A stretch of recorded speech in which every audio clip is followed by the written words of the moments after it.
is the Bible Word of God?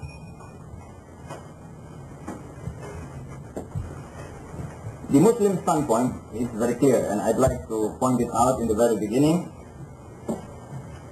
that we Muslims, 1.7 billion Muslims all over the world, believe that other than the Quran, there are other revelations. We believe in the revelation given to Prophet Ibrahim alayhi salam, that is the Suhuf Ibrahim. We believe in the revelation given to Prophet Musa, which you call Moses, and that is the Tawrat, which you call Torah. And we believe in the revelation given to Prophet Dawood alayhi salam. We call it David, the Zabur. We also believe, yes, that's Psalms, as you say. We believe in the revelation given to Nabi Allah Isa, Al-Masih ibn Maryam alayhi salam, Jesus the son of Mary, and that is the Injil, which you call in Greek Evangel.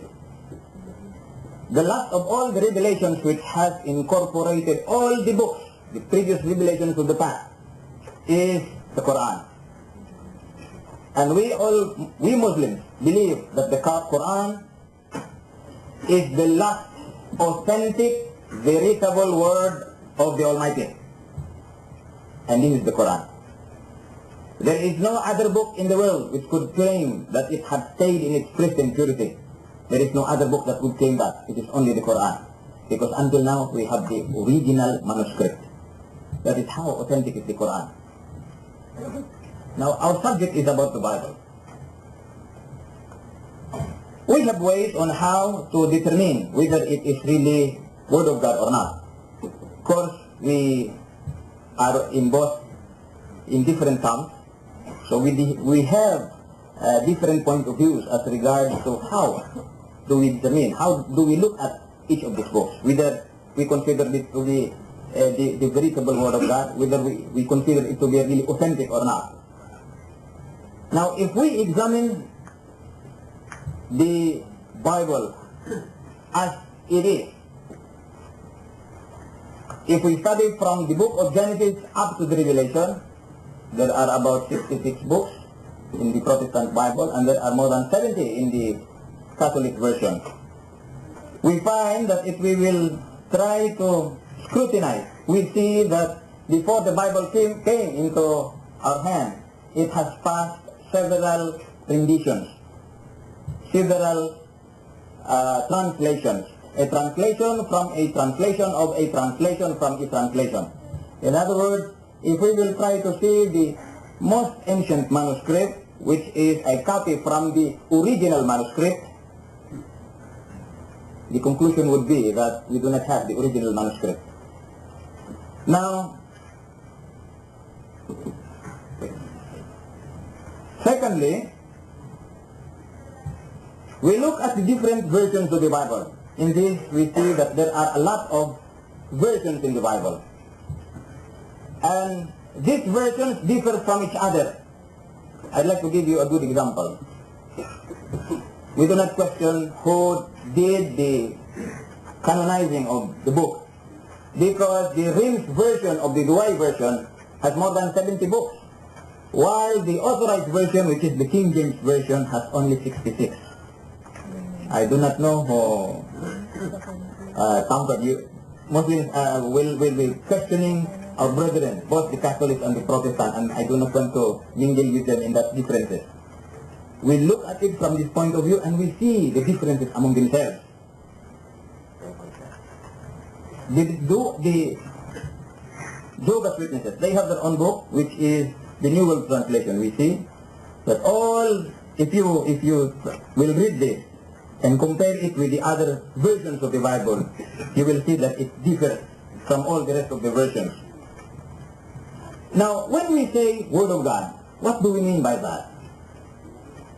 Pag sinabi natin, salita ito ng Diyos, anong ibig sabihin niyan? When we say Word of God, it means that it is the Word of the Creator, meaning the Word of the Lord of the world. Now, it would imply that if we say this is the Word of God, it means that the book is holy, because God is holy, right? The book must be holy. That is one of the criteria. If this book is from God, it must be holy because God is holy. That is one first criteria. Second, if we say that it is the Word of God, it must be perfect. In other words, without contradiction, without tampering, without innovation, without contradictions. Because God cannot contradict himself. God doesn't innovate. God doesn't tamper. Because that is God. God is all wise and he will never have a mistake. He will never have to contradict one revelation to the other revelation. No. He is perfect. Therefore, his word has to be perfect. Third, if the Bible is the word of God, then it should imply that the book teaches, of course, teachings which are logical and rational as well. Why? Because God is not the author of confusion. God is not the author of confusion. He will not reveal in this verse and in the other verse repudiate what he had revealed and to make people confused that the religion will become more than 6,000. No, God is not the author of confusion. Fourth, the book should be holistic, meaning the whole view. The book doesn't confine itself purely on the spiritual aspect. This is how we view. If this is the word of God, then it should govern all man's endeavors. Everything that we do, everything that we need, all the guidance that we need, we will find it in the book of God. Why? It is the book of God. Who can be better than God in the first place? If it is from God, then it should possess all those qualities.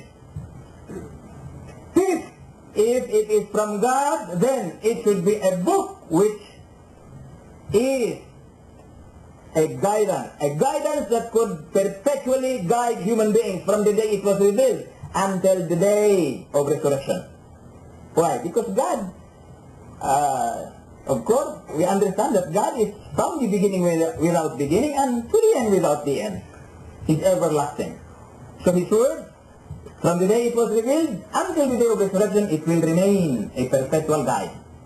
These are the criteria. Now, studying the Bible per se, what do we find in the Bible? Because we have to study the Bible as it is. In our hand. We have this Bible in our hand. I have with me the New World Translation of the Jehovah's Witness. I have with me the RSV, the Revised Standard Version of the Bible. I have with me a Catholic Bible. I have with me a Protestant Bible, and there are other versions which we kept just there. Mapuno na itong mesa pag magdala tayo ng maraming version. Anyway, what do we have in the Bible if we read the Bible? There are those, I'm sorry to say this, baka masinsur tayo rito. But this is what we find in the Bible. If you read the book of Genesis, chapter 19, verse, i-distribute na lang natin mamaya. Hindi ko na babasahin kasi nakatin na. If you read that book, Genesis chapter 19, verse 30 to 38, that is the story of Lot, where Lot had a, sexual relationship with his two daughters. I do not know if that is what God said. If that is what God said. Because this is supposed to be the word of God. That is in the Bible. And I brought with me the same Bible which I quoted those. Photocopy po yan. It's not my own making. If you read also the book of Genesis, chapter 38, verse 1 up to 30, we have here, yung nakikita po natin is, ano po yan? Yes. We have the indecent proposal, because the story of two sisters, they were proposing to each other that they would like to have children from their father. So what they did, they had to make their father drunk. And so that night they had, I will not tell you anymore. This is according to God. You believe God said so? Okay. Another thing is, if you read the book of Genesis chapter 38, verses 1 up to 30, the story of Tamar and Judah, Tamar and Onan. What do you get there? This is what you will get. And please, you can have a copy each. Distribute it there. Now, if you read also Ezekiel chapter 23 verses 3 up to 21, you will find all those, I would say, rubbish. They are not supposed to be in the book of God. Why God said so? That after cohabiting, I wrote it there, it is the, sad to say, I do not want to say it anymore. I cannot say it. But sobrang basto. I cannot. This is in the book of God.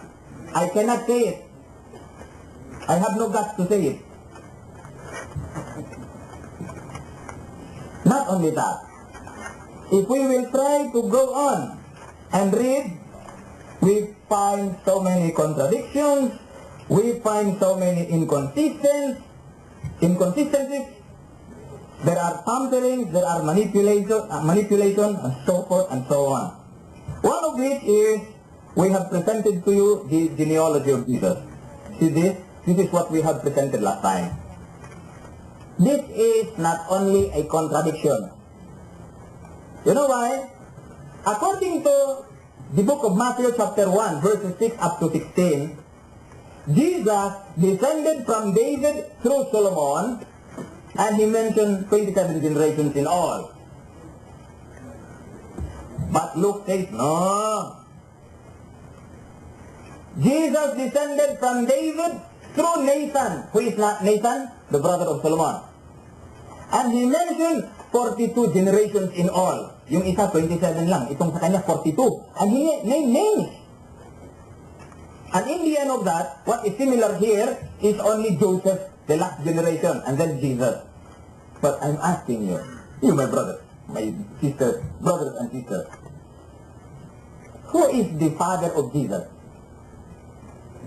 May tatay si Jesus? Walang tatay. But Matthew says that the father of Jesus is Joseph. And in Luke, it says also that the father of Jesus is Joseph. It is not only a contradiction because the lineage differs. From David to Solomon, the other one is from David to Nathan. And I would say this is not only a contradiction. Who's telling the truth? Matthew or Luke? And there are those who claim, no, this is in the lineage of Mary. What does it say in the Bible that it is the lineage of Mary? There is nothing, sir. For you to benefit, I'd like to pass it on. Please. And not only that, if you will open the 4 Gospels, what you will see? You will see this very ugly heading. The Gospel according to Matthew, according to Mark, according to Luke, according to John. What is according to you?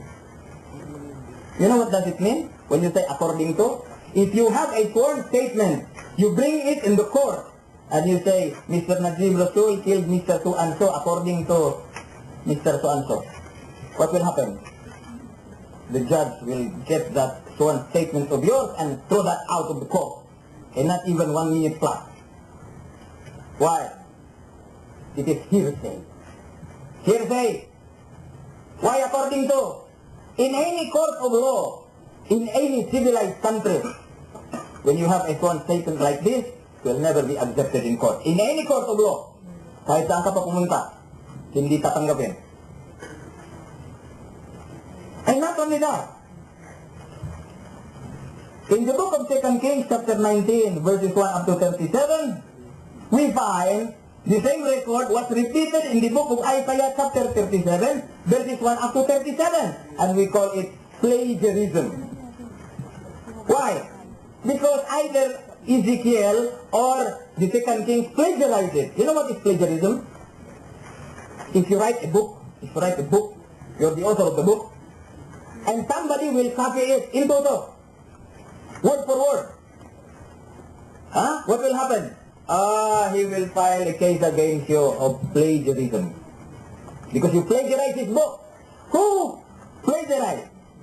Whether it is the 2 Kings or the book of Isaiah, you can read that in your own Bible. Please read your Bible. Read your Bible and try to compare both of these. And you will see that it is 100% plagiarism.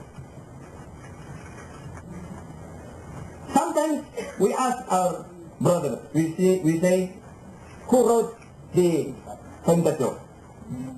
The first 5 books of Moses, namely Genesis, Exodus, Leviticus, Numbers, and Deuteronomy. Everybody will say, oh, it is Moses. Oh yeah?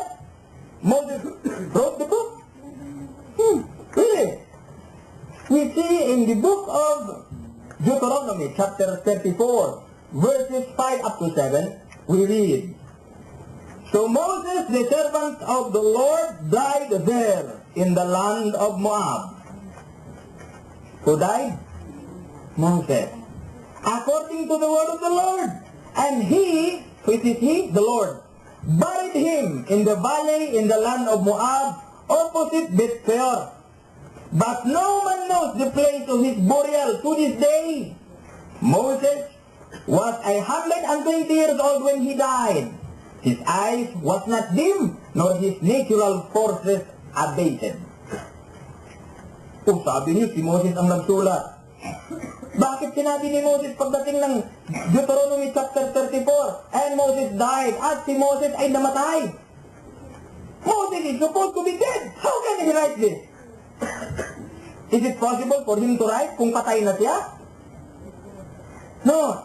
If I am Moses, I'm writing the last book, the Deuteronomy. After writing, I will say, and Najib Rasul died. I'm still here, alive. How can I write if I die? If I'm already dead, how can I write? So, it says that Moses died at the age of 120. Who said so? Himself? No. You must be kidding. You must be kidding. So, these are the things that we study. And from this we see that it was not Moses. It was somebody else who wrote the book. Why? Because it says in the same verse, but no man knew the place of his burial to this day. Walang nakakaalam ng kanyang libingan kahit sinong tao hanggang sa mga araw na ito. It should not be Moses. It should be somebody else. And guess who? Well, you can guess. It must be a historian. It must be anybody. So, in the book of Matthew, chapter 27, verses 51 up to 52, same narration I gave you last week, we read, and it says, And behold, the curtain of the temple was turned in two, from top to the bottom, and the earth shook, and the rocks were split, the tombs were also opened, and many bodies of the saints who had fallen asleep were raised. And coming out of the tomb after his resurrection, they went into the holy city and appeared to many. Alam nyo, mayroong first resurrection sa Bible. You believe in that? Yes, there was a first resurrection already. But some would say, no, wala pang first resurrection. There is only one resurrection. But there is. Who said so? Matthew chapter 27, verses 51 up to 52. But this is not the point. The point that I would like to point out is, why only Matthew saw the event? Imagine, Mark, Luke, and John were silent. They were not able to see, imagine an earthquake. Pag may lindol, everybody should know na mayroong lindol. Lalo na pagka natira na yung mga libingan. Lalo na pagka may mga taong nabuhay. Hindi naman siguro mga tumbis yun, no? They were not tumbis. No, it was a resurrection according to the Bible. But who wrote it? Only Matthew. What about Mark? What about Luke? What about John? No record. They were all silent. Why they were silent? I don't know. Hindi nila alam ang pangyayari. But when Jesus entered into Jerusalem, both Matthew, Mark, Luke, and John, they were able to record that Jesus sat into a donkey to Jerusalem. Mark said, same thing. Jesus rode a donkey into Jerusalem. Luke, same thing, and John, same thing. They have all the records that Jesus rode a donkey into Jerusalem. Pero itong resurrection, earthquake, isa lang ang nag-record, yung tatlo wala. That's impossible. Now, how authentic are the narrators? How authentic are the narrators? You know that the life of Jesus, may the peace and blessings of Allah be upon him, was recorded only the day he was born hanggang naging 12 years old siya. After that, he appeared again at the age of 30. He's according to Matthew, Mark, Luke, and John. Now the question is, where was Jesus? When he was at the age of 13 until 29. We're talking of the complete records of Jesus. How authentic are the narrators? How authentic are the writers? And if we go to that question, why according to hearsay and come up with statements that are contradictory to each other, and another one, the narration, it's only one narration. Another event that I would like to tell you.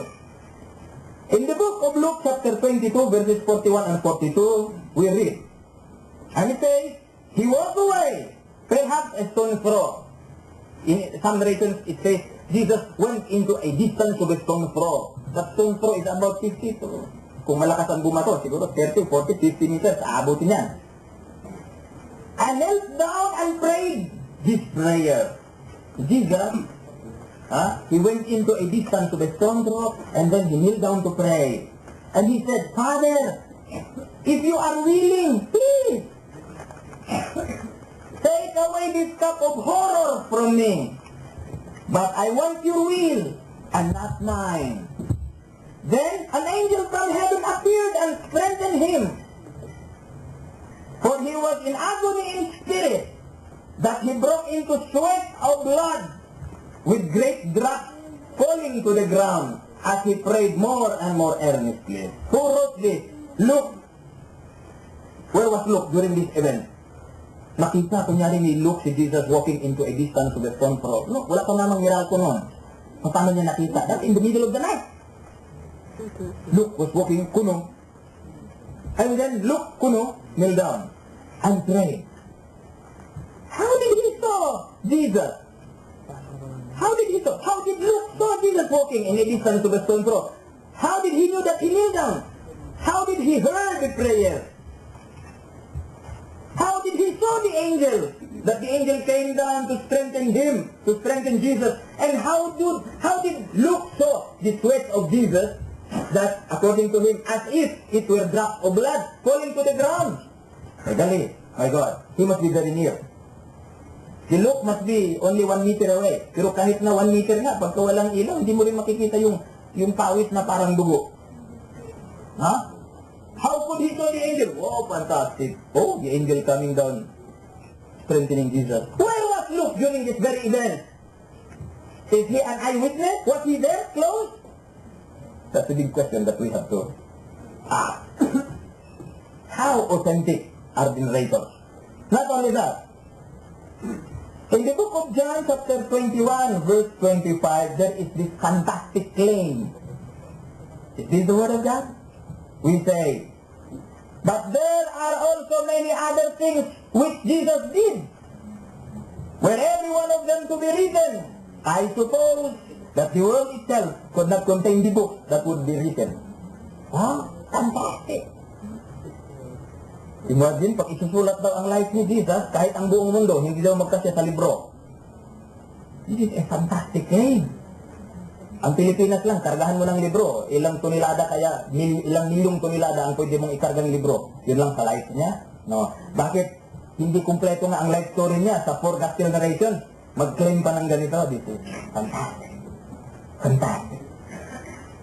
Now, one thing that astounded me much was when I opened the book of, it's the Bible. I have here with me in my hand. This, the RSV, the Revised Standard Version. I do not know what you are using. You're using RSV? King James. You're using King James. Oh my God. This book, the RSV, was telling us something.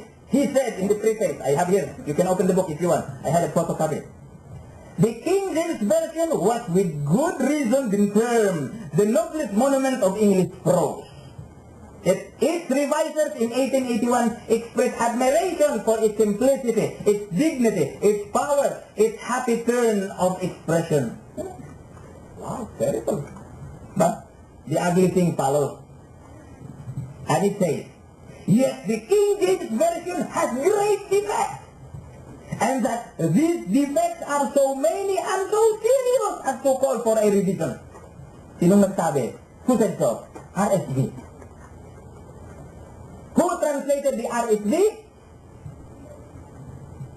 22 scholars of the highest eminence. They were backed up by 50 cooperating denominations. They went out of their way and say, the King James Version has great defects. And these defects are so many and so serious as to call for a revision.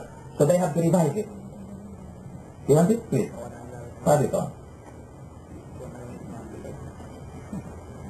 Now, what do we have in the Bible? When we say Word of God, how do we look at it when we say Word of God? Is it God talking to us in first person? Because I'd like to give you this good example here. For instance, in the book of Exodus, chapter 20, verse 1 up to 17, God is talking here in first person. When he said, I am the Lord thy God who brought thee out of the land of bondage, out of the land of Egypt. Thou shalt have no other gods before me. I am a jealous God, visiting the iniquity from one generation to the other generation. Thou shalt not make unto thee any graven images in any likeness, whether it is in the heaven above or in the earth beneath. I am a jealous God. God is talking to you in first person, singular. Oh, similar to the Quran, because this is what we have in the Quran, all singular. But the narration is different. When we read the book of Genesis chapter 3 verses 1 up to 4, Satan is talking and Satan said, si Satanas nagsalita, who told you that you will die? Of a surety, he shall not die. But your eyes will be open. You will know good and evil. Who said so? Si Satanas. The words that came out from the lips of the devil, you call it Word of God? No, sir. You must be kidding. No, sir. Still, that is Word of God? No, sir. It is the Word of Satan. And not only that. If you read the book of Matthew chapter 4, we read that Jesus, after his baptism, he was carried by the Spirit. He fasted 14 days and 40 nights. When he was there, he was tempted by the devil. The devil said, if they are indeed the Son of God, make this stone turn into bread, and I will worship this. Who said so? Who said so? The devil. Yes, the devil. Who is the devil? Shaitan. The words that came out from the lips of Shaitan. You call that Word of God?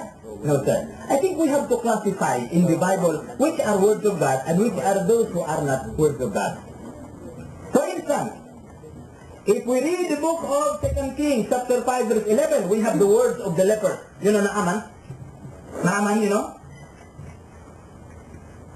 Naaman, who used to be the commander of the Syrian army. He said, but Naaman was angry and went away saying, behold, I thought that he would surely come out to me and stand and call on the name of the Lord his God, and wave his hand over the place and cure the leper. Are not Abana and Pharpar, the river of Damascus, better than all the waters of Israel? Could I not wash in them and be clean? Who saying this? Naaman, the Syrian commander. The words that came out from the lips of Naaman, you call that Word of God? It is history.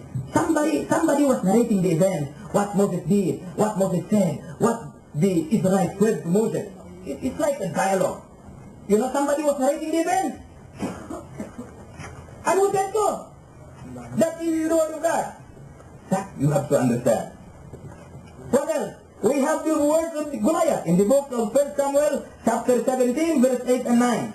And we read, he stood and shouted to the ranks of Israel, why have you come out to draw up for battle? Am I not a Philistine? And are you not the servant of Saul? Choose a man able to fight with me. And if he will be able to kill me, then we will be your servants. But if I prevail against him and kill him, then you shall serve us. This is the dialogue. May dialogue si Goliath. The words that came out from the lips of Goliath, you call it Word of God? Somebody is narrating the events of what Goliath did, what David did. A history book that tells about the children of Israel. A history book that tells about the chronology. A history book that tells about all these deceptions, all the experiences that Israel has in their lifetime. And what more? We have the words of a harlot in the book of Joshua, chapter 2, verses 4 and 5. And it says, And she said, who is the she? Rahab, that whore. He said, true, men came to me, but I did not know where they are from. And when the gate was to be closed at dark, the men went out. Where they went? Where the men went? I do not know. Pursue them quickly, for you will overtake them. Who said so? Huh? Rahab, that whore. Alam niyo yung whore? Babaeng mababang lipad. The words that came out from the lips of a whore, you consider that word of the Creator? Is the Creator speaking now? No, it is the whore. But still we consider that to be part of what God said. What lesson can we get there? There's nothing. What else? We have the words of the Sodomites. In the book of Genesis chapter 19, verses 5 up to 9. We read, and I called to look, where are the men who came to you tonight? Bring them out to us, that we may know them. And they, the Sodomites, said, stand up, this fellow came to sojourn, and he would play the judge. Now we will deal with you worse than them. Dapat hindi nga ang pagkabasa. Bakit? Mga gays ito mga Sodomite. Siyempre, pag Sodomite ang nagbasa, anong sasabihin niya? Sabi niya, men. Pero ba? Of course, I'm saying it, reading it as it is. But this is the word of a Sodomite. Salita ng mga bakla. Yung mga lumabas sa bibig ng mga bakla, you consider that the word of the Almighty? Is it the word of the Almighty? No, sir. You must be kidding, sir. What else do we have? The words of the robbers. When Jesus was crucified, one robber came and said, if you are indeed the Messiah, save us and yourself. Ligtas mo kami. Sino magsabi? Yung mga magnanakaw. Yung salita ng magnanakaw, you consider that the word of God? No. The words of Judas. We find verses. What Judas said. When Judas his betrayer saw that he was condemned, he repented and brought back the 30 pieces of silver to the chief priests and elders, saying, ano sabi niya? I have sinned in betraying innocent blood. Who said so? Judas. Si Judas. You consider that word of God? Judas ang nagsasalita o si Judas? Of course, si Judas. You consider that word of the Almighty? No, sir. No, sir. And in the book of Numbers chapter 22, verse 30, an ass is talking. You know what is an ass? A-double-S. Ass. Okay. Numbers chapter 22, verse 30. And the ass, said to Balaam, am I not your ass, upon which you have ridden all your life, long to this day? Was I ever accustomed to do so to you? And he said, who said? Balaam. He said no. Who said different lyrics? It was the ass. You consider that word of the Almighty? No, sir. Let us classify which are words of God and those who are not words of God. Now, if you will start to study the Bible as it is, how it was collected, because the Bible was collected, written in different span of time, written before Jesus was born, written in different languages. There are those written in Hebrew, written in Aramaic, written in Syriac, written in Chaldea. And of course, the New Testament, namely the the Gospel of Matthew, Mark, Luke, and John, they were all written in Greek. Koine. That is the language. We're surprised to hear that. Why? Because Jesus in his lifetime, he never speaks Greek. He speaks Aramaic in his lifetime. All his disciples, they speak Aramaic. So, 40 years later, or even 50 or 60 years later after the disappearance of Jesus, the Gospel was written. And it is not the language of Jesus. Yes, thank you.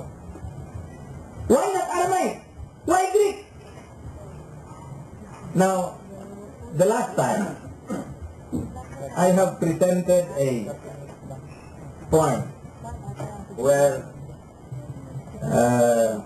the pastor was and he did tell me, either I am just deceiving myself or I am just deceiving you. I said, no, sir, I am not. In all humility and in all honesty, we did not come here to deceive anyone.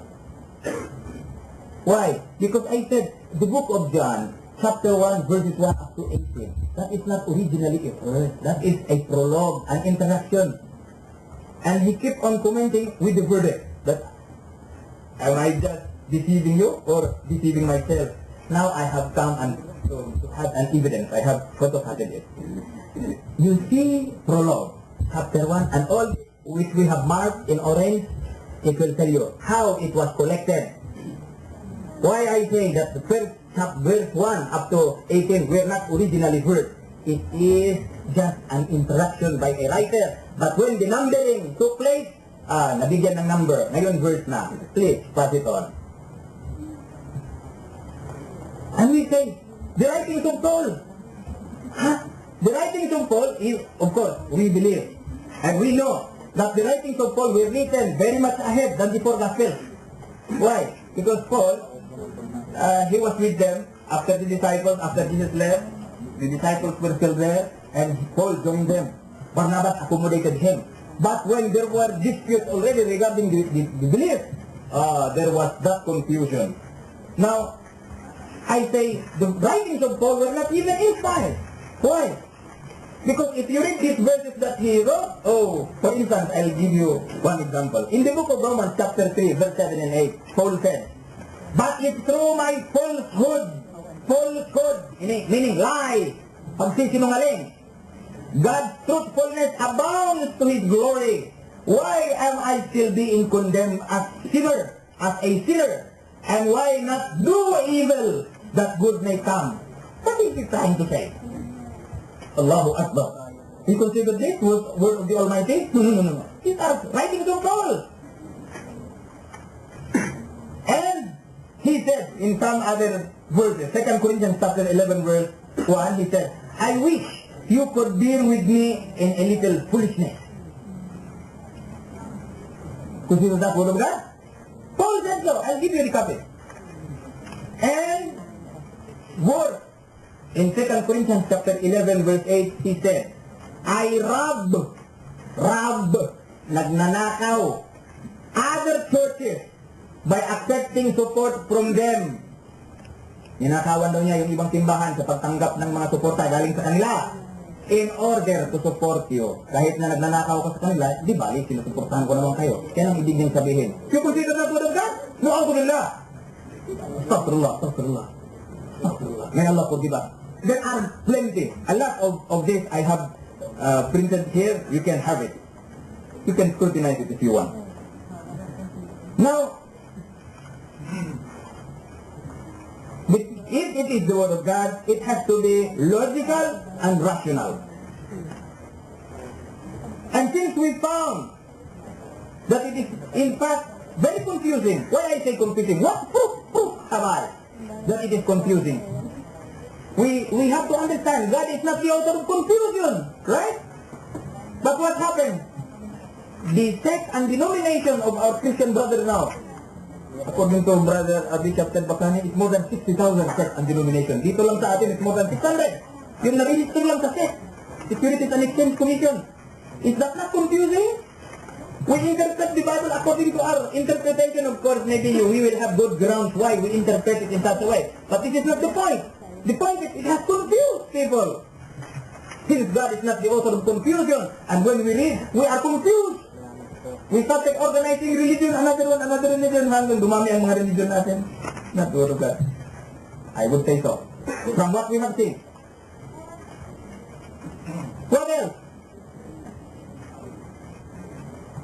If it is the word of God, it has to be rational and logical. But if we read Mark chapter 16, verse 17, we see that in fact it is not rational. Why? You read this. You listen to this. Mark chapter 16, verse 17 to 18, it says, and these are signs, these signs will accompany those who believe. If you believe thou, these are the signs that you will have. In my name they will cast out demons. They will speak new tongues. It's our claim. They will pick up serpents, and if they drink any deadly thing, it will not hurt them. They will lay their hands on the sick, and they will recover. Sa mga plaza, nakikita natin yung mga, this is illusion in the highest order. O, kung mayroong magsabi, makainom siya ng, kukuha ko kaagad ng, cyanide o malatayon lang. O, hindi, yung lang, cockroach killer na lang, para hindi masyado malakas. O, kung nakakahawak ng ahas, dalahin ko siya sa Manila to, may, kubra doon. Illusion. Irrational. Illogical. What's the logic? Make believe? No, God will not teach you this. What will be the implication if God will tell you this? Mayroon nang mag-claim that He can heal people. Mamaya, mayroon nang mag-claim that He can meet Jesus Christ personally. Meron nang ganyan. It's illusion in the highest order. Now, if it is the Word of God, God will never teach you things which will not be accepted by the simple mind of human beings. If there are those who would claim that He met Jose Rizal, sasabihin ka, oh, maniwala ka, I met him. Bumili pa nga ng puto, doon sa ilalim ng Quiapo. Sobra ka naman. I met Jesus Christ just like, he told that he claimed, I met Jesus Christ just last night. He talked to me and he said, Jimmy, tell Mr. D that I love him. Astaghfirullah. So, if it is the Word of God, it has to be rational. It has to be logical. But if it is irrational and illogical, no, we don't believe that. If the teaching is simply something that doesn't suit our condition, something made out of superstition. For example, in the book of Matthew chapter 26, verses 26 to 28, we read, Now as they were eating, Jesus took bread and blessed and broke it, and gave it to the disciples and said, Take it, this is my body. And he took the cup, and when he had given thanks, he gave it to them, saying, Drink of it, all of you, for this is my blood of the covenant, which is poured out of many for the forgiveness of sins. Who wrote this? Matthew. Was he a witness when this breaking of the bread took place? No. He was not present, in fact. Because if we will read all the histories that precede in the same verse, we find in the book of Antiquities that it was just, in fact, a tradition of the Greek mythology inserted into it. But of course, it is accepted now because we find it here. Pero, simple lang. Magtanong ako sa inyo, how do you call people who drink blood? Of course, vampire. It's teaching you to become vampire? How will you call people who eat human flesh? Oh, yan. Is teaching you that? No, it is not the teaching even of Jesus himself. No, we consider it to be a word of God? No. These are proof. If you will study all the book from the book of Genesis down to Revelation, and you will ask question, who are the authors? Genesis, author. Well, they say Moses, up to the book of Deuteronomy. But when we read, it was not Moses. It is not even Moses for us. What about the book of Joshua? Where major parts were credited to Joshua, but as regards to the authenticity, whether he wrote it or not, no, unknown. The book of Judges, the author, probably Samuel. The book of Ruth, not definitely known, perhaps Samuel. The first Samuel, second Samuel, author, unknown. First Kings, author, unknown. Second Kings, author, unknown. First Chronicles, if I will read it to you, maubos ang oras ko. We have quoted it from the RHB, the Collins, 1971, page 17. You can have it. Please. Pwede niyong i-distribute. Please. Distribute it. So, the verdict is, hindi nakabigyan ng verdict.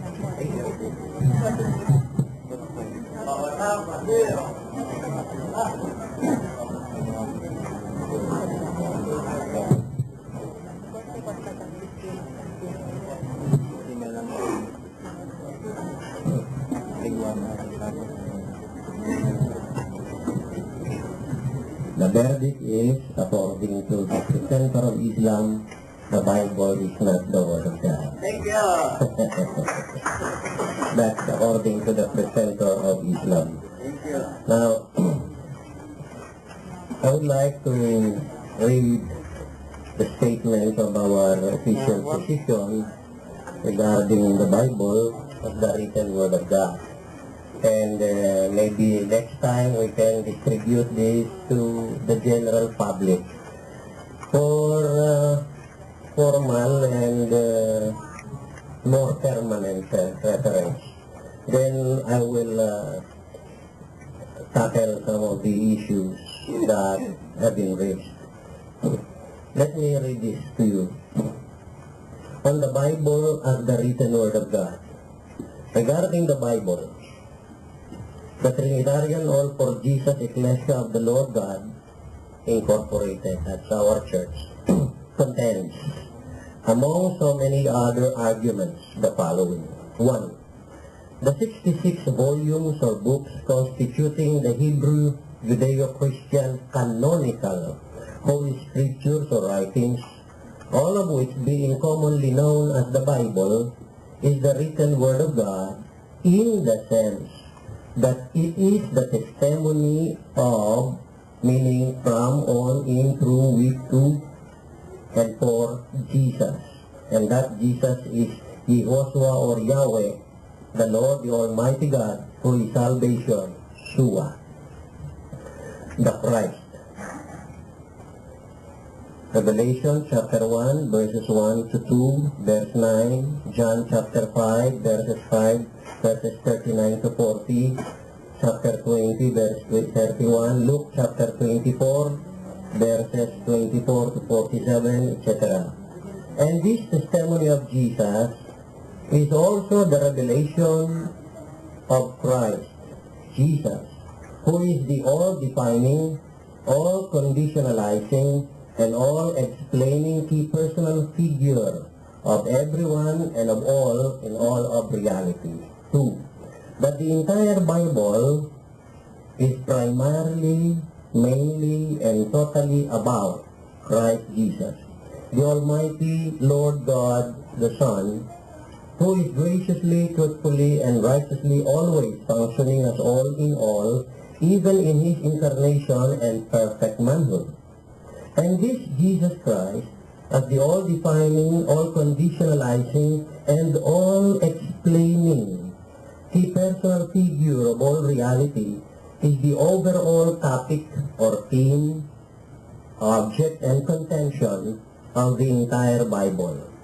So that without Jesus Christ, there is no Bible as Bible.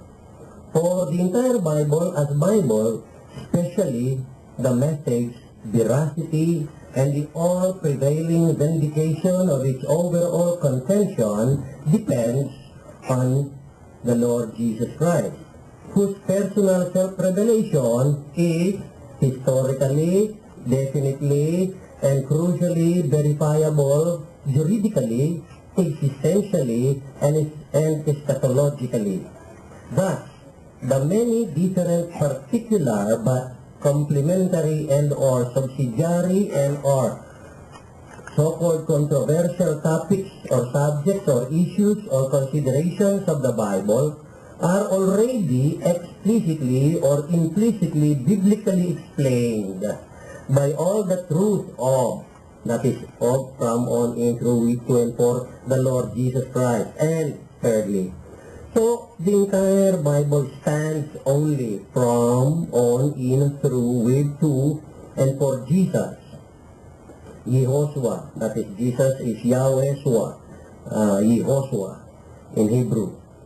The Lord God, who is our salvation, the Christ, who has once and for all biblically revealed, asserted, claimed, demonstrated, proven, and established among many others the following. 1.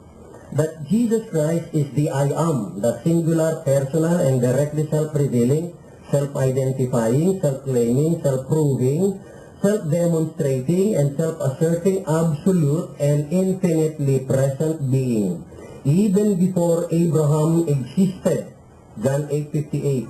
And therefore he is the I am that I am, that gave the law or Torah to Moses, so that he is also the God Almighty El Shaddai, who personally appeared to Abraham, Genesis 17 verse 1, Isaac and Jacob, Exodus chapter 6 verses 1 to 8.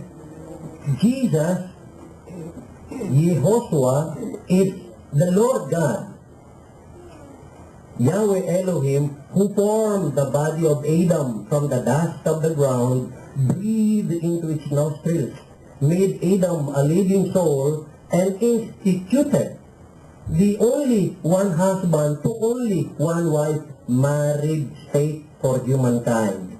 That is why Jesus is the Lord God who ordered Abraham that, as requested by Sarah, Abraham should cast away Hagar and Ishmael, because they are bastards, according to the Bible. For Jesus, according to the Bible, you may call that obscene, but bastards. For Jesus, as the God Almighty of Abraham, does not depend on the wish of the flesh, polygamy or polygyny or adultery, to accomplish his purpose, since he makes alive the dead and calls the things that be not as though they were. Romans 4:17. 2. That Jesus Christ is the singular, personal, and directly self-revealing, self-identifying, self-claiming, self-proving, self-demonstrating, and self-asserting absolute and infinitely present resurrection and the life, sue. The word life there is sue. So his personal life is the absolute and infinitely present life that is continuously making alive, since he is the infinitely life-giving eternal life, so that at his incarnation, even if his human body is put to death and destroyed by his enemies, yet he is able to raise it up. Thus Jesus Christ distinguished his human body from his own person. He said, this quote, "Destroy this temple," referring to his body, "and I will raise it up. In 3 days I will raise it up." John 2:19 to 21. His body then, prior to his resurrection, can be destroyed. But his person, the I, the ego of Jesus, is indestructible. Instead, he is death-nullifying and life-giving. The psyche or human self-identity of Jesus can be voluntarily and sacrificially laid down, which he did. But he said that I have the power to lay down and I have the power to take it again. John 10:18. So even if the entire human soul and body of Jesus is put to death, yet his person, that is the I, the person of Jesus, not the body, the person of Jesus, does not only remain alive, but is also able to nullify death and give life to the dead human soul and body, whether of his manhood or of any and all human beings. 3. And lastly, but the reality of the godhood or deity of Jesus Christ as the singular, directly self-revealing, absolute and infinitely present personal being is not only justly demonstrable and is eschatologically realizable, but it is also existentially or actually conditionally verifiable anytime and anywhere throughout the world and for all eternity. Revelation 3:20, John chapter 1 verses 10 to 12, Matthew chapter 10 verse 39, John chapter 14 verse 21, chapter 3 verse 36, 1 Corinthians 16 verse 22. Now that's the statement of our official position on the Bible as the written Word of God.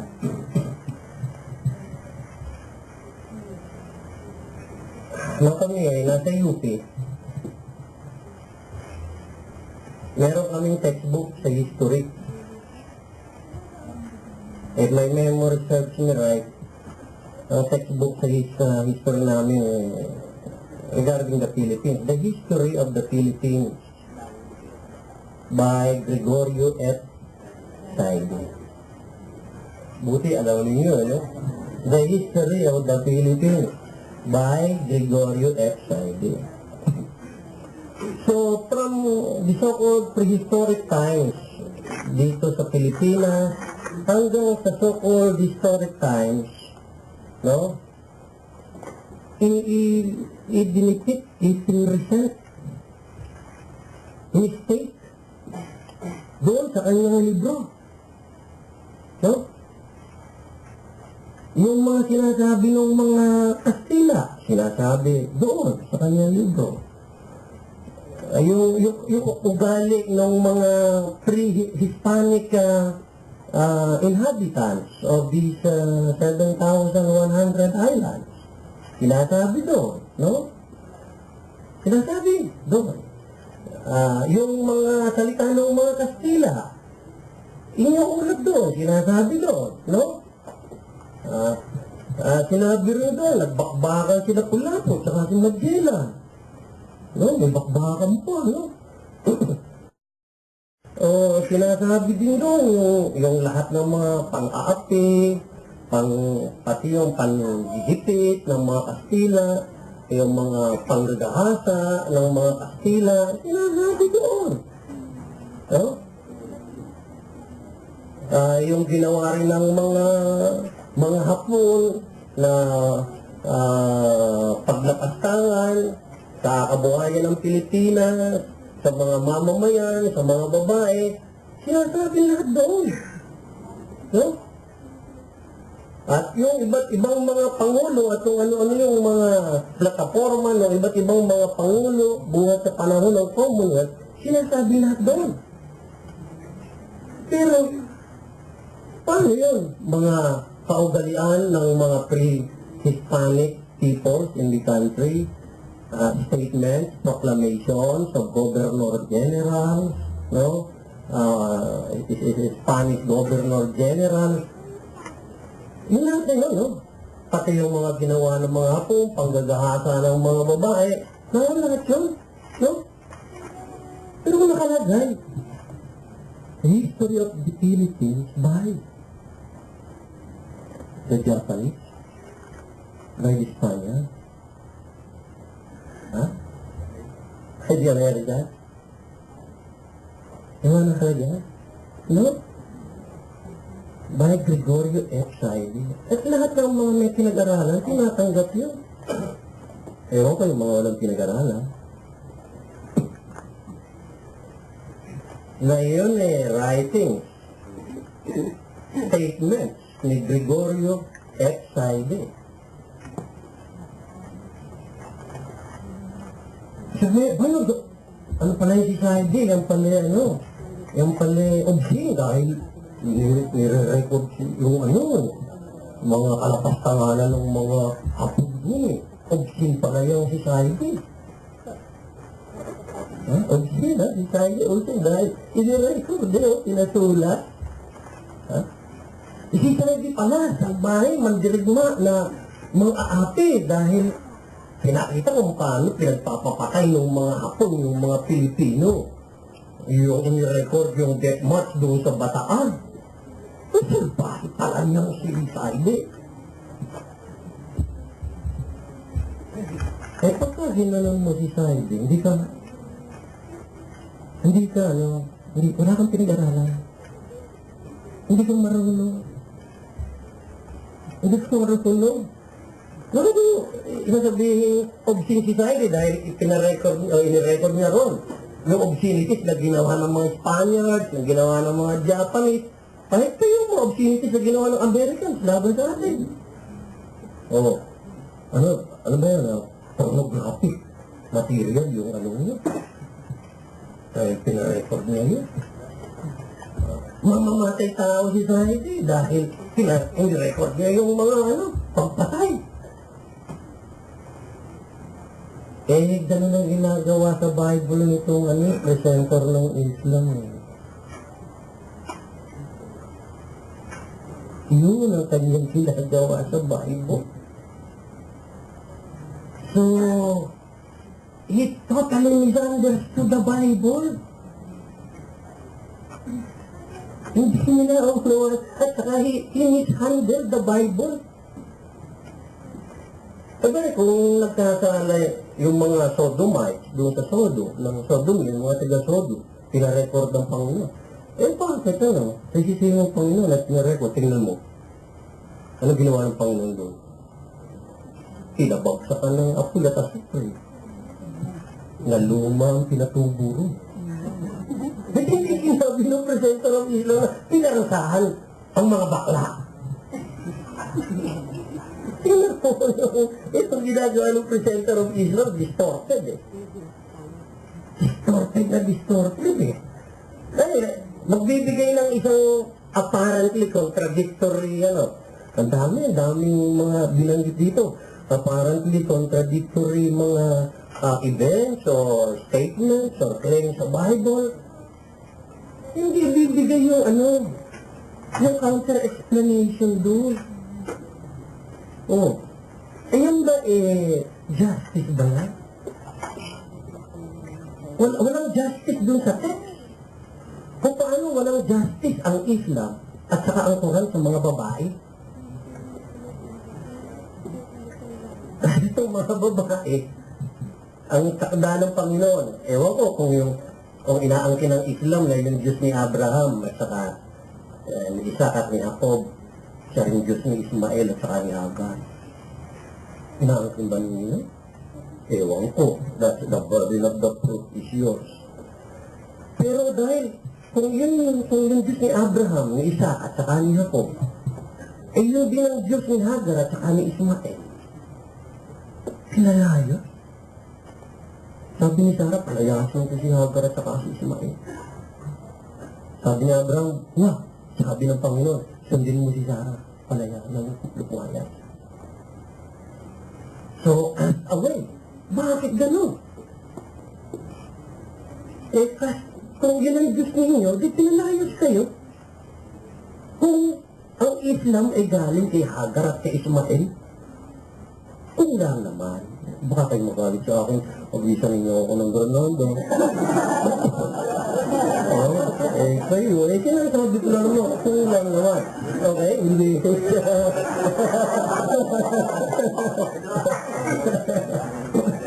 Sabi nga naman kung, ito, justice justice. Yung Diyos ni Abraham na, isang babae sa isang lalaki. Isang lalaki sa isang babae sa estado ng pagkami-asawa. At yung Diyos na yun, hindi nag-iiba. Kaya yung kanyang standard, hindi magbabago. Yung kanyang parameter, hindi magbabago. So ngayon, lahat ng kumontra doon, paparusahan. Si Jacob kumontra doon, naparusahan si Jacob. Si David kumontra doon, naparusahan si David. Yun sinasabi ng mga obscenity. Ay si David, nahilit eh. Sinilipan si Bathsheba, di ba?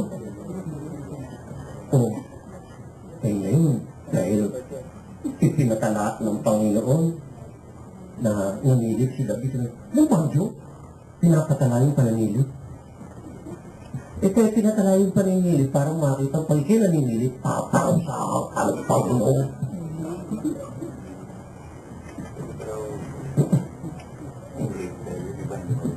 Well, I already read the position I have taken. There were complaints last time that all my deliberations were in English. So I decided tonight to deliberate Taglish, but more so in Tagalog, to offset the account.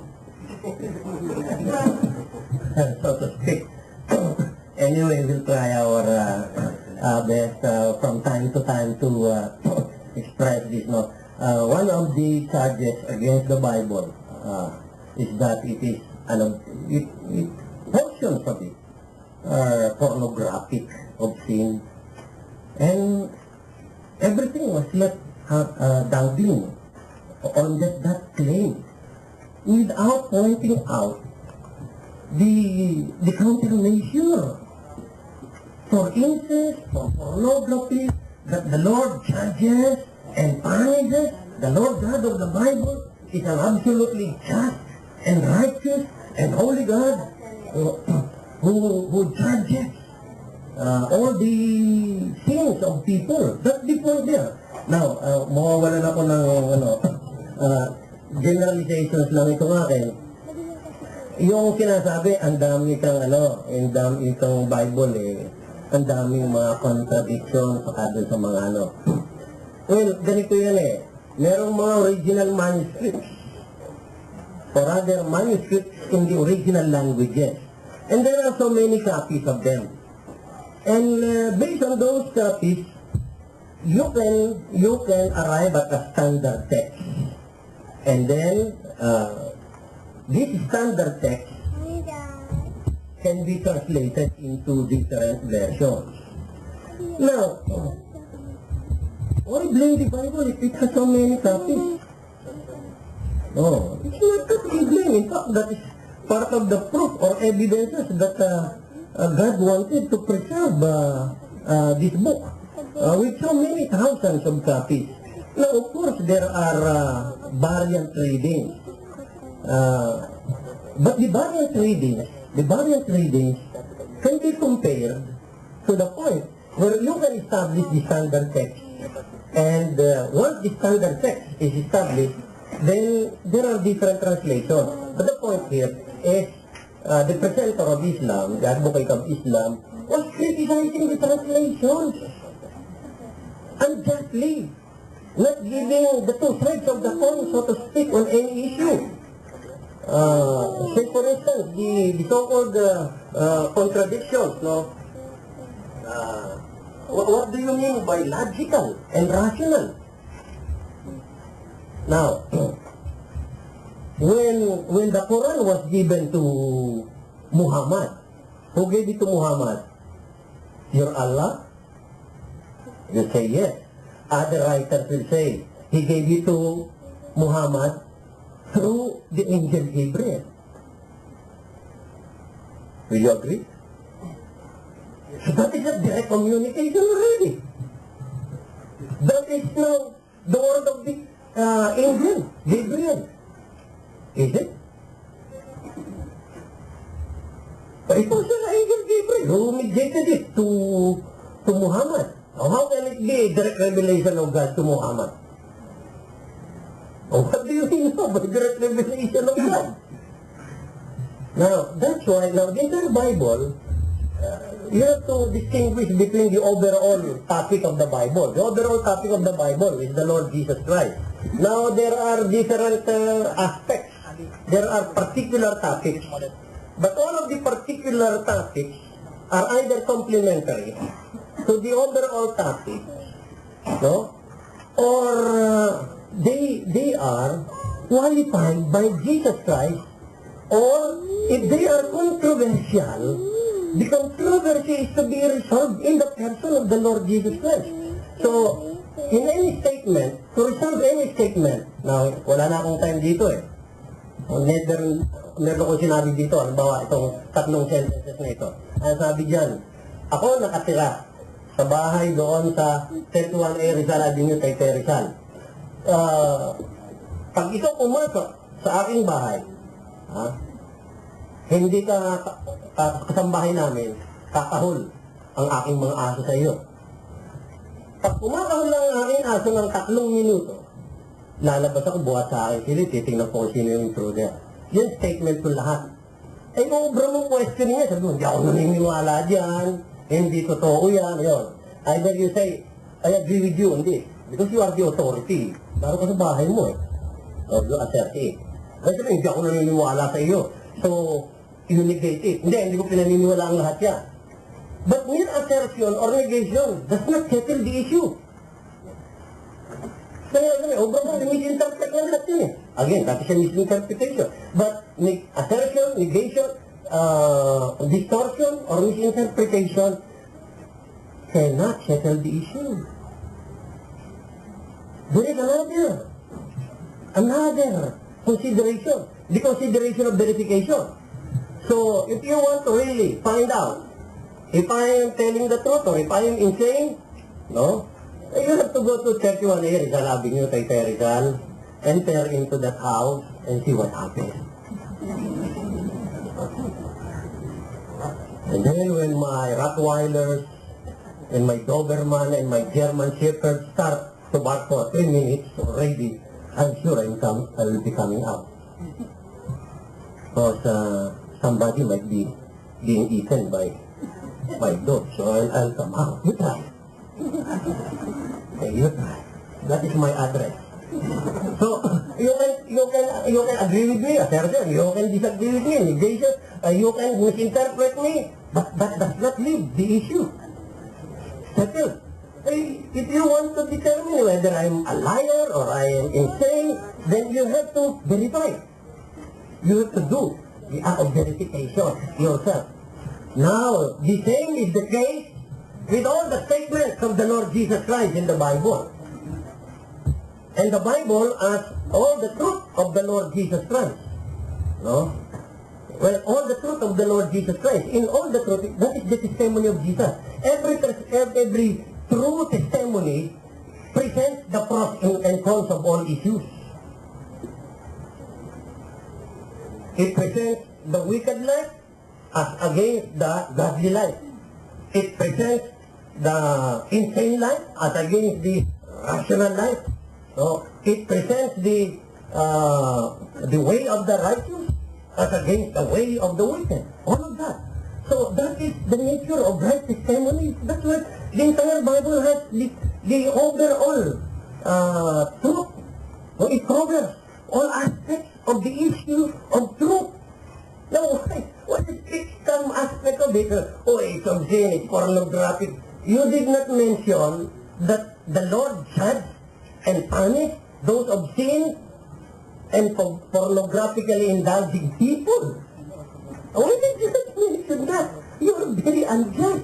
You are very untruthful. You are not doing justice to the subject matter. No. Are you doing justice to the Lord Jesus Christ? Jesus said, now, behold, I stand at the door and knock. If anyone hears my voice, I will enter into him and will sup with him and he with me. So then, or you will say, oh, that's the truth, that's the truth. That's crazy. Oh, you are now disagreeing, you are negating, you are distorting the words of Jesus. So you refuse to agree with him on that. But that does not leave the issue. Yet there is still that verification. You have not yet given or rendered justice to the claim of Jesus Christ. So you have to verify.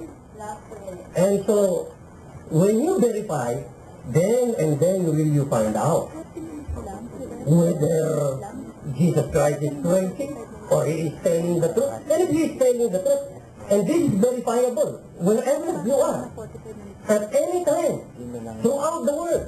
Because it says, if anyone hears my voice, it does not specify the point in space and time. If anyone hears my voice and opens the door, I will come into that one and will sup with that one and he with me. And once you meet Jesus Christ, by meeting the conditionalities of this existential verification of the Lord Jesus Christ, then he has proven his claim that he is the resurrection and the life, and that he is infinitely present, personally present everywhere, and in that sense, he has proven himself to you that he is God, and that, therefore, the entire Bible is the Word of God, the testimony of the Lord Jesus Christ.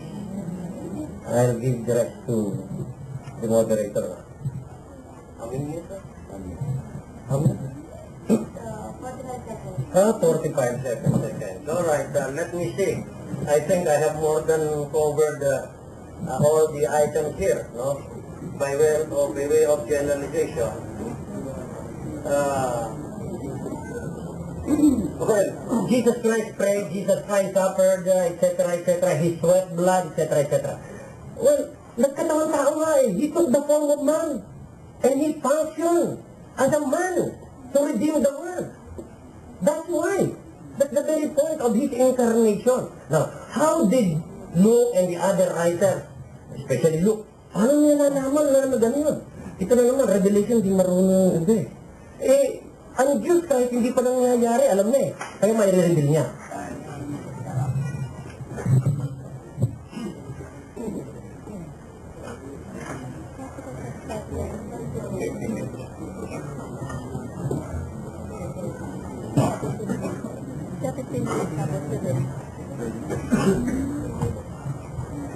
Alhamdulillah.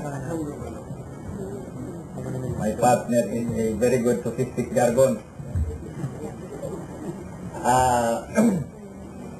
You have had, Alhamdulillah, the idea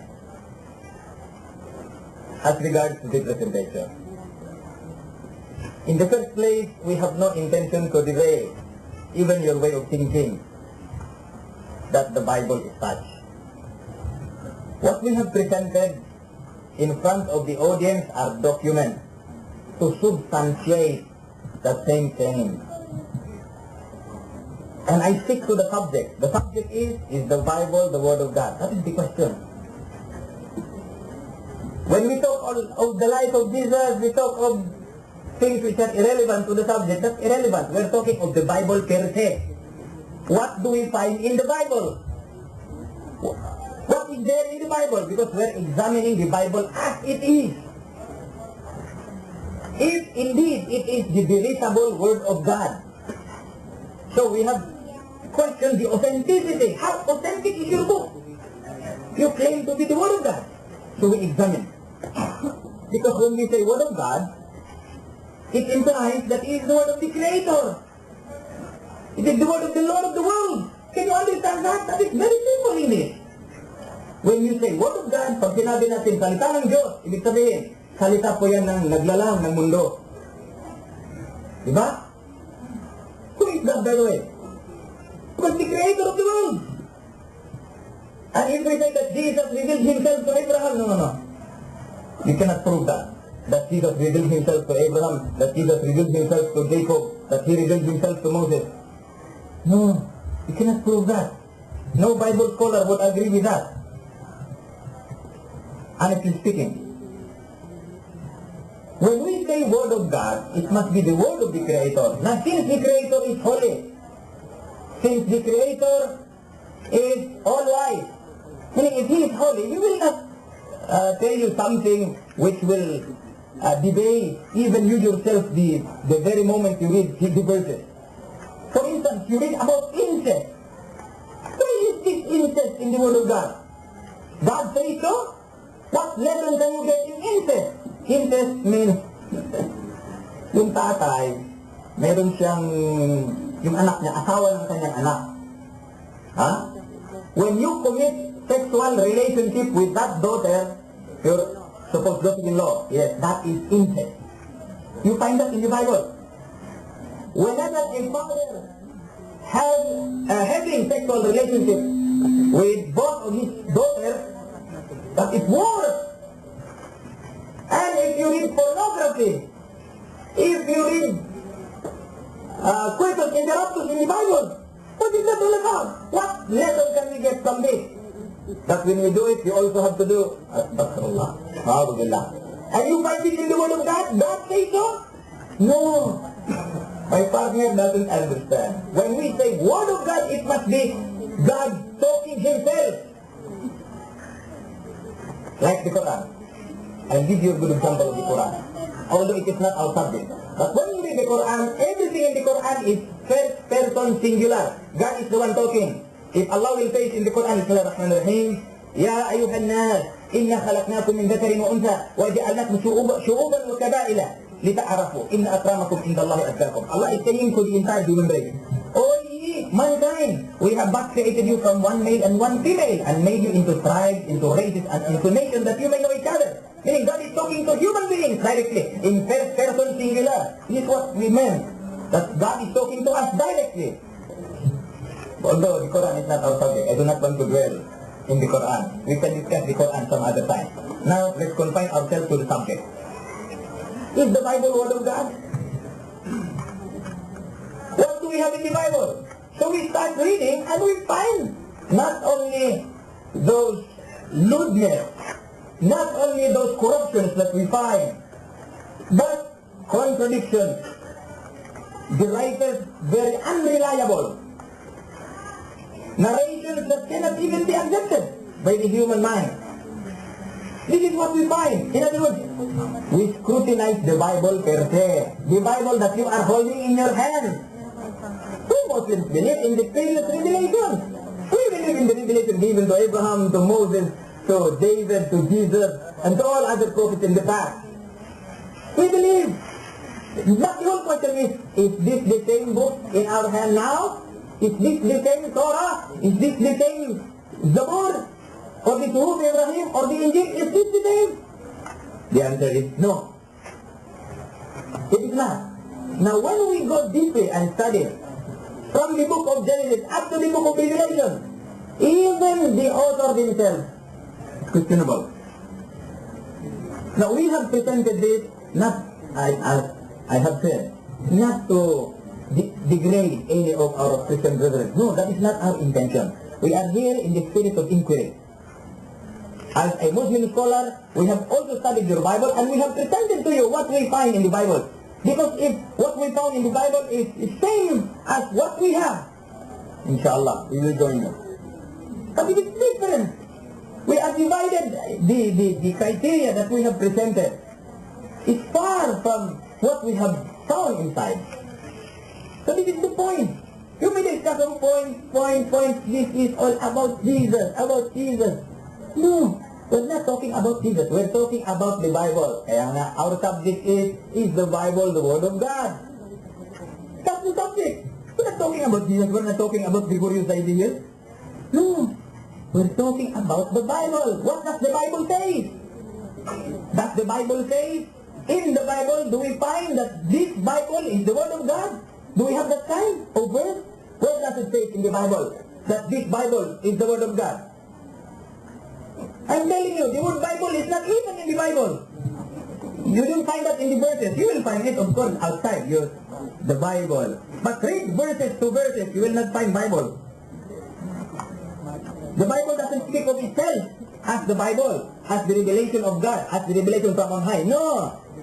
It talks about people. It talks about what Prophet Moses said, not what God said. It talks about many things, about history of Israel, story about the prophets in the past, and story about the New Testament, the disciples and all that, what they did. And we say word of Allah, word of the Creator. Na'udzubillah, astaghfirullah al-azim. May Allah forgive us. So, we look at it in a very different point of view. We say that if it is the Word of God, it is the Word of Allah, meaning, if the Bible is the Word of God, then it must be complete. Why? God is complete. All complete. Doesn't need anything. So His guidance will also be complete. He can guide you from the day it was revealed until now. The Bible can be your guide in the holistic view, not only in the spiritual aspect. No! Every aspect of human endeavor. Even in choosing a leader, there should be in our social order, in our system of economy. If this is really from God. The thing is, the Bible cannot put a scientific structure. Kulang nga eh. It has confined itself purely in the spiritual aspect. So, it is not holistic. Second, it should be, as what I have mentioned, it should be a perpetual guidance. But what happened was,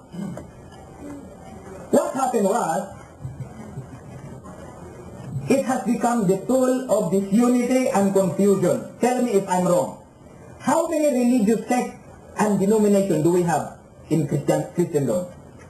Let's be honest. Let's call spade a spade. Let's be honest to ourselves. Maging honest po tayo. Ilan po ang pananampalataya ng Kristiyano? Dito lang sa Pilipinas, hindi na tayo lumabas sa iba. Right. Everybody claim to be the truth. That's the irony there. There is only one truth. Yes, maybe I will agree. But who from among you is the truth? The tool of confusion and disunity. This is how we see it. In other words, it has become the tool of exploitation and also business, of course. You know, one time the Bible was, presented that it has been a bestseller. Naku, ini negosyo.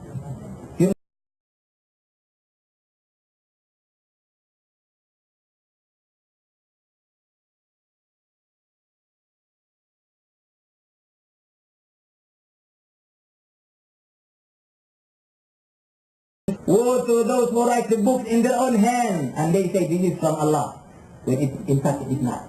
And some is, they take miserable price.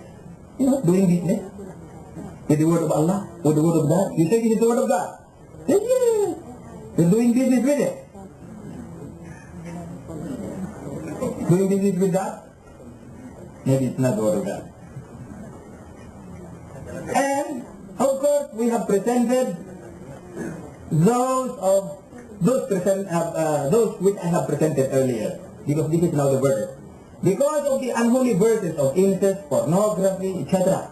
Because of contradictions and tamperings, manipulations, etc. Because of exaggeration and unreliable authors. Because of the mixing up with the words of God to the words of a mortal man. Because of those illogical, irrational, as well as irrelevant verses, etc. Because of the incomplete and incapacity. And it has become full of confusion, disunity, and business. And therefore, I would say humbly, in all honesty, in all humility, what we have seen in the Bible, it is not already the Word of God. Because of so many tamperings, so many contradictions, so many distortions and manipulations. It has created so many religions in the world. So among Christians themselves alone. Christianity has become the modern Babylon. Confusion. I mean, confused of more than 60,000 sects and denominations all over the world. So, the criteria which we have presented is, if it is the Word of God, then it must be perfect. So is that. If it is the Word of God, it should be perfect. Now, as what we have seen, is it perfect?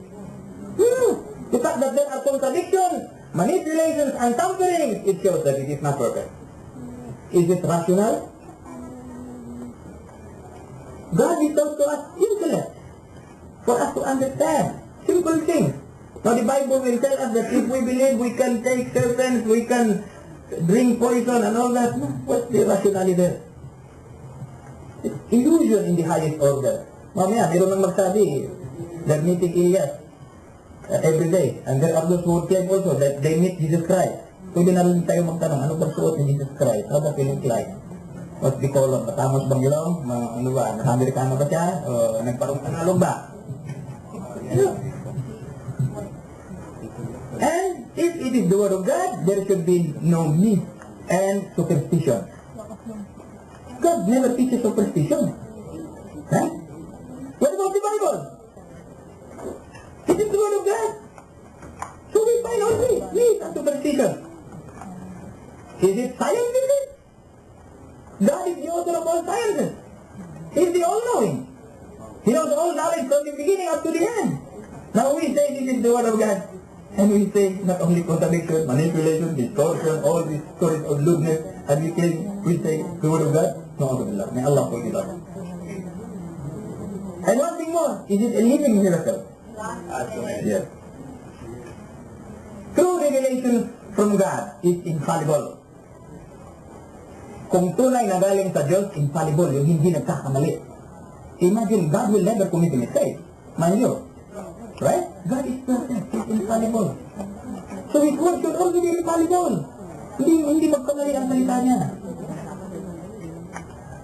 And cannot be imitated by man. No one could imitate that. It is from God. Who is better than God? Who can be better than God? No one. Now, if it is a revelation from God, then it has to be a living miracle. An open book, challenging all mankind to see and prove for themselves. It can stand all criticism. Because if it cannot stand, maging irrelevant.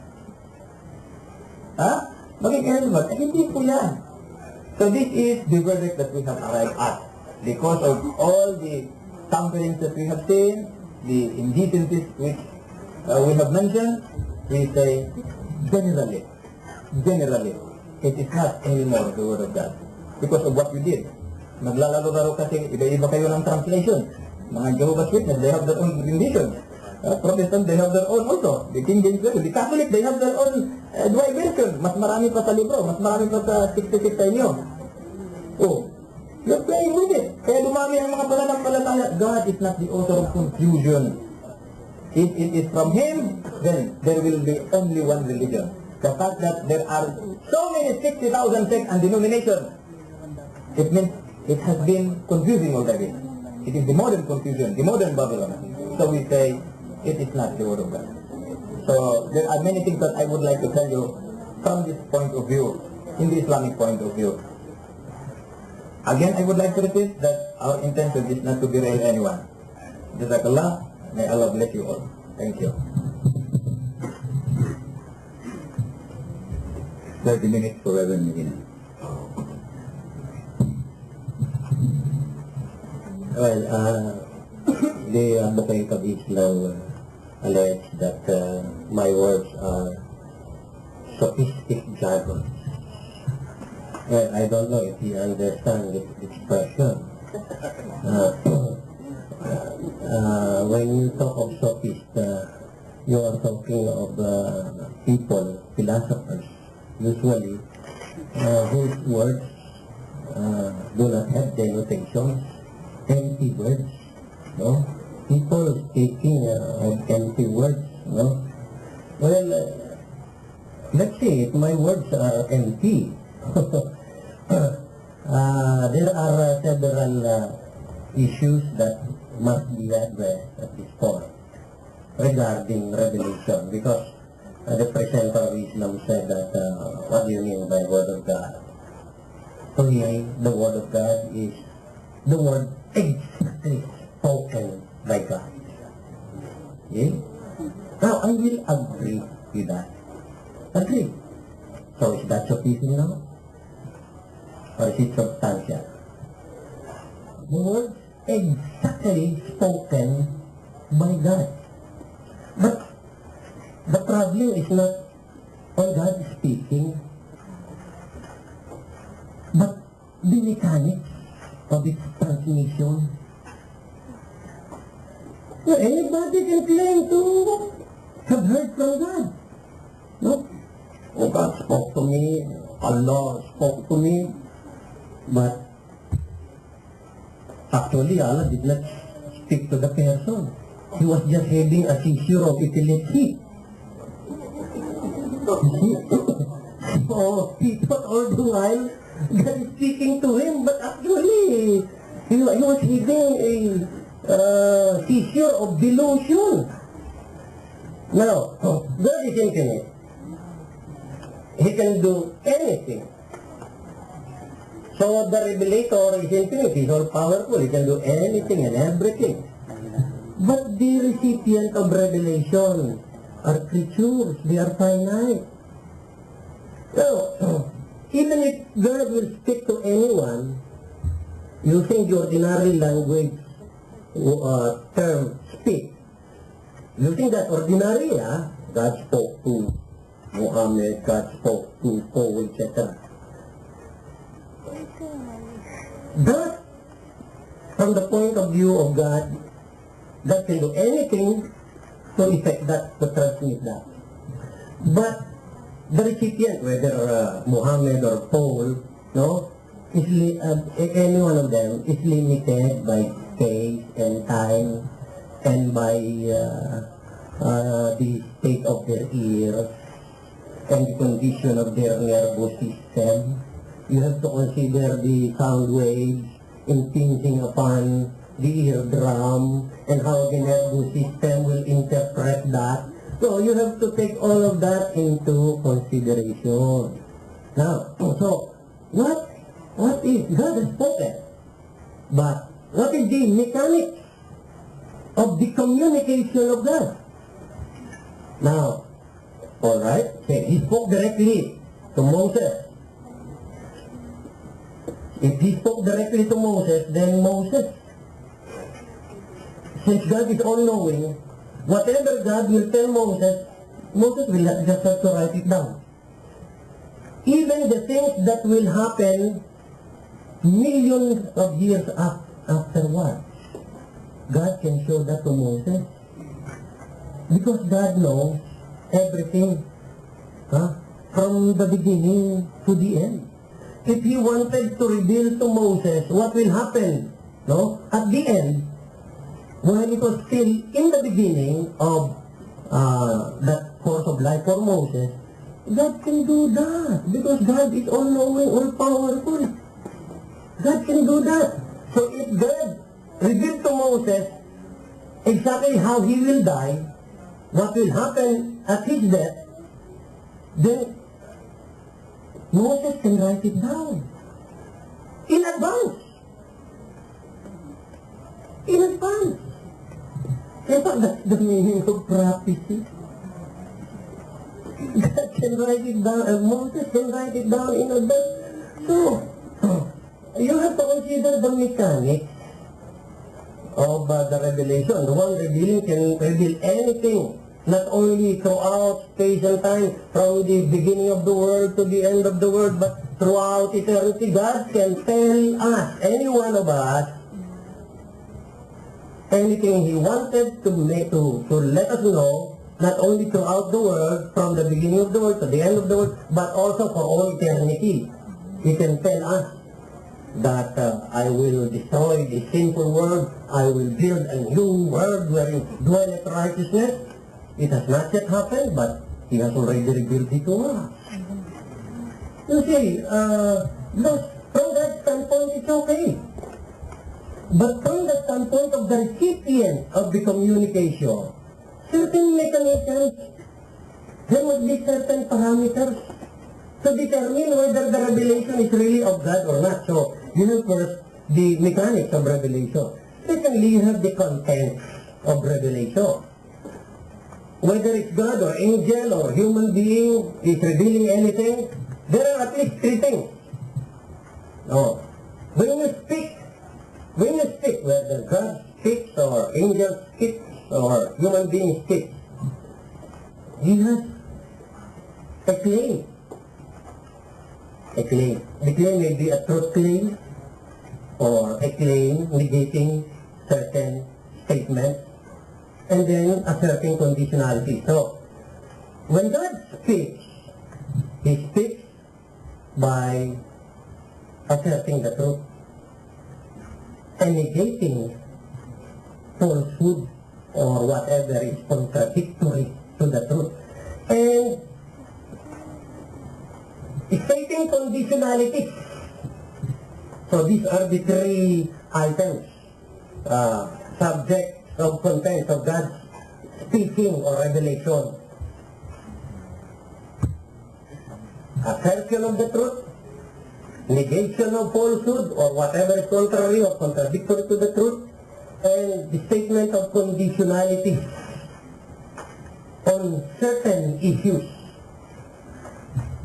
Now, therefore, when we say that the Bible is the Word of God, you have there the record of the truth of God, that God is holy, that God is righteous, that God is perfect, that God is one in kind, but that there are three distinct persons in that single kind, and that the three distinct persons are the Father, who is the invisible God, the Son, who is the God revealing Himself in person, and therefore the incomparable God, and the Holy Spirit, who is God manifesting Himself symbolically. So these are all assertions of truth about God. Then the presentation also, the devil will contradict that. The followers of the devil will contradict that. And then God will say, all right, if you contradict my truth, I will cast you to hell. Now, like for instance, God's truth. God's truth. Why?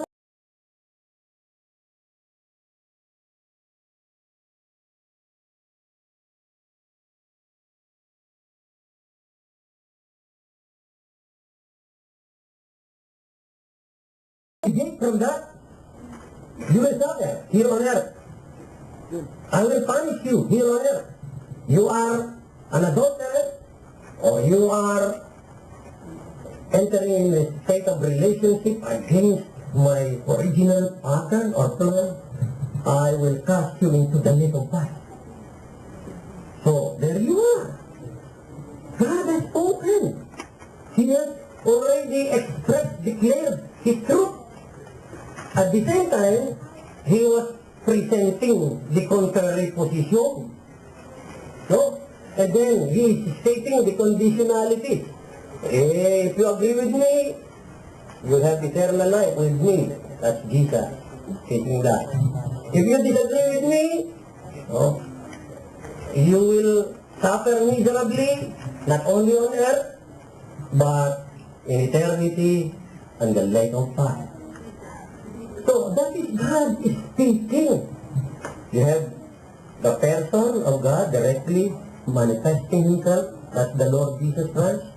Secondly, you have the statement of his truth, and at the same time, the presentation of those who contradict him or those who are against him, and then the statement of conditionalities. Now, the next point is, how can you say, how can we determine whether it's really God who has spoken or not? So that's why you have to verify. You have to verify.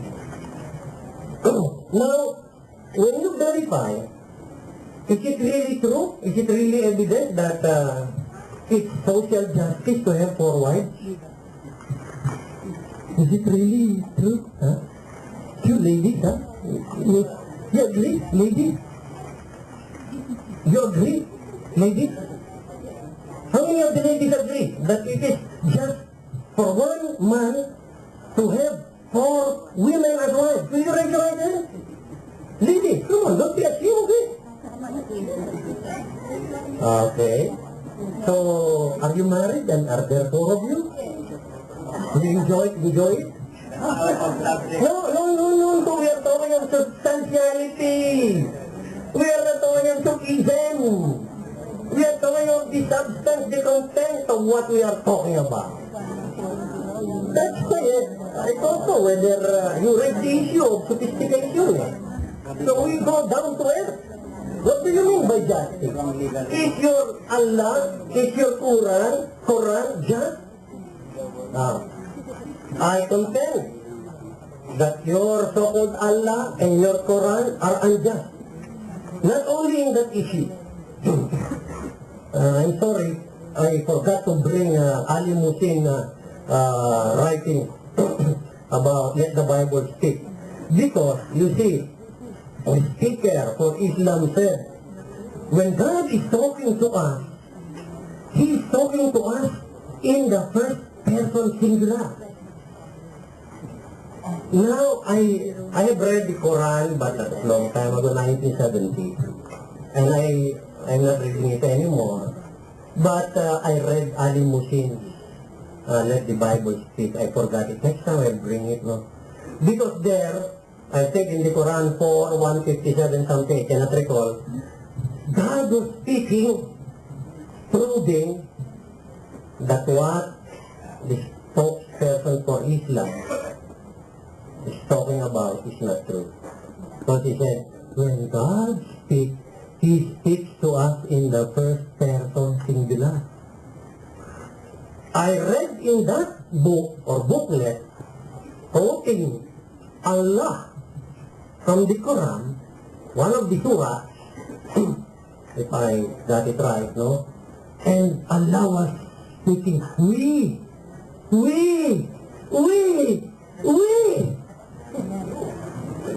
is that first person singular?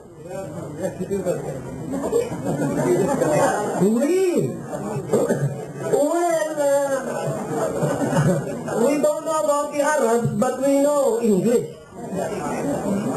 We know English. So then the Quran is translated into English. And the Quran is saying, we. When the contention, the allegation, the misrepresentation of the spokesperson of Islam is that whenever Allah speaks, He speaks to us in the first person singular. That's a lie in English. So you are quoting the wrong version. You are quoting the wrong version. You can write, the Quran is very consistent.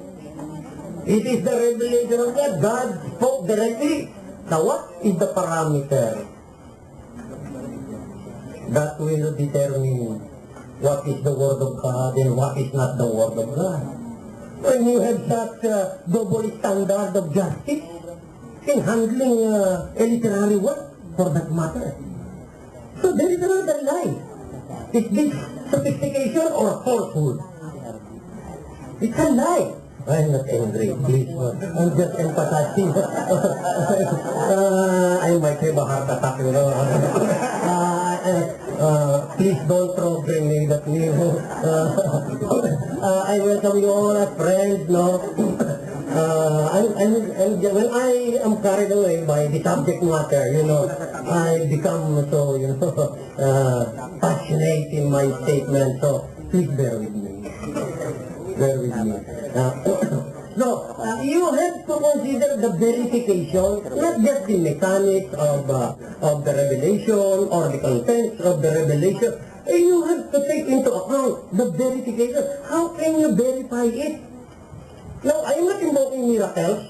Last time, the presenter of Islam was arguing against miracles as a proof that the Bible is the Word of God. I have not invoked miracles. What I was invoking, that's why I put it down in black and white, is that the Bible, as the Word of God, is verifiable. At least verifiable in demonstrable justice, fairness, justice, no? If you do justice to the text, you do not distort the text. If you do not present just one side of the issue in the text, but if you take both sides, or all sides of the issue, and then take the word of the authority on that, and that's the Lord Jesus Christ. So that is demonstration by jurisprudence or justice, equity, no, doing justice to the text as a whole. One.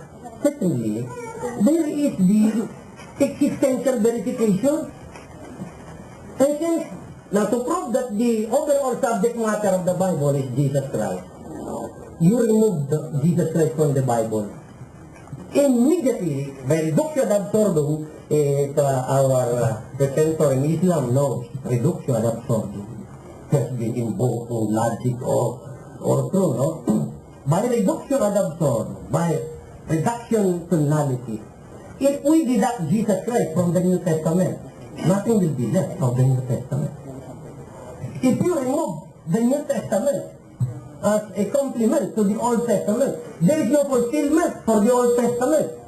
So the entire Bible depends on the person of Jesus Christ. The overall subject of the Bible is the person of Jesus Christ. If you remove Jesus Christ from the Bible, there will be no Bible as a Bible. That's the point. Oh, there will be Decalogue, some God say this and some God say that, etc. Or God say this and God say that. But there is no unity. There is no convergence of all the developments of events. So, that proves that Jesus Christ is the main topic, the overall topic of the Bible.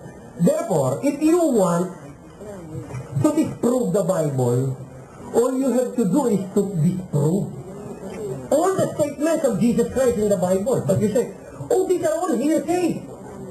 Hearsay by John, hearsay by Matthew, hearsay by Mark, hearsay by Luke. Listen, granting that they are all hearsay.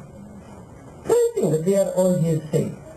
But all these people who wrote them down claim that they heard it from Jesus. Whether they were there or not, they claim. They heard it from Jesus. Luke claimed. Luke is not one of the original 12.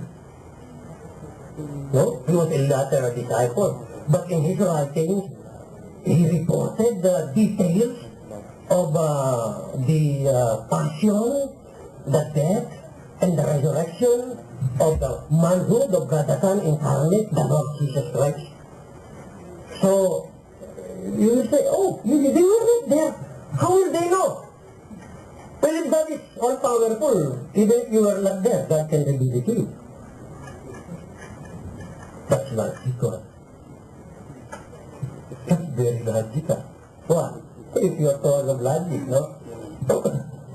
Secondly, we are not just talking of logic because we are talking of fact also. Because if you just bank on logic, you will end up a lunatic. Okay, in logic it says, if the moon is a green cheese, and if rats survive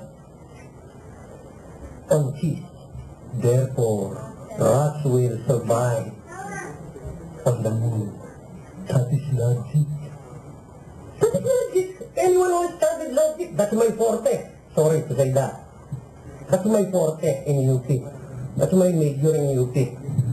Logic of science. So, huwag mo kong bentahan doon. Huwag mo kong paglalakawan doon. If you just bank on logic, that's an empty, deductive, hypothetical deductive system. You must have facts. You must have facts. Now, the facts. How did Luke know about all of the details? I said, by logic of omnipotence and omniscience on the part of Jesus Christ, He can reveal all of that to anybody, including Luke. That is the logic of omnipotence and omniscience and omnipresence of Jesus Christ. But you say, oh, I don't believe in Jesus Christ. That's the point. Now you are assailing Jesus Christ, not Luke anymore. First you claim it's hearsay by Luke. But it was heard by Luke from some people, and definitely Luke was reporting it directly from the mouth of Jesus, or from the words of Jesus, or from the appearance of Jesus. Now, either Luke is a liar, or Luke is crazy, isn't it? Or Luke is reporting something that is true. How can we find out whether it is true or not? It's a question of fact now, not a question of sophism, not a question of empty words. It's a question of fact. Luke heard it from somebody else, and Luke claimed he heard it, he saw it from Jesus Christ. Therefore, it all goes back to Jesus Christ. But is this Jesus Christ crazy? Is this Jesus Christ a liar? Is this Jesus, if he is crazy, if he is a liar, why consider him a prophet? That's the contradiction of Islam.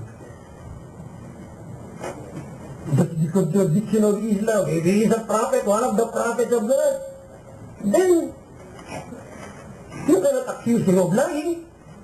You cannot accuse him of being crazy or being sick of epilepsy.